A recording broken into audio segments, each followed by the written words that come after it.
हनुमान की राजाच्या पुण्याईची काय सांगू महती, 11 गावी प्रकट झाले 11 मारुती. जय कुणी लंका श्रीराम. जाळली, कुणी लंका जाळली, कशी सीता मिळाली, कुणी आणली संजीवनी, आई कुणाची अंजनी.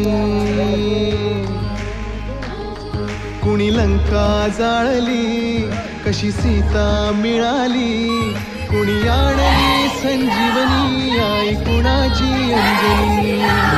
रामाचा भक्त ऐसा, वाऱ्याचा पुत्र ऐसा, उडवी दाणा दाण, शत्रूची उडवी दाणा दाण, त्याच्या हृदयी सीताराम बोला गे हनुमान.